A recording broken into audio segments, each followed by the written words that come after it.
The Bible tells us about a time when God's people, the Israelites, were slaves in a place called Egypt. The people had to work really hard. God told a man named Moses to talk to the king, named Pharaoh, and to tell Pharaoh to let the Israelites leave Egypt. But Pharaoh didn't want to let his slaves leave.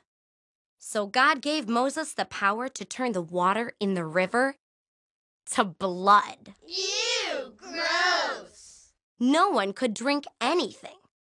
But Pharaoh still said no. Next, God made a bazillion frogs hop all over Egypt. Frogs were everywhere. But Pharaoh still wouldn't let the Israelites leave. God sent swarms of tiny, biting bugs that drove the people crazy. Then God sent millions and millions of flies. Gotcha! And the cows and horses got sick and died. Uh-oh. But Pharaoh said no, no, no. So God showed his power by sending a disease that made the Egyptians get gross, disgusting boils all over their bodies. Ick!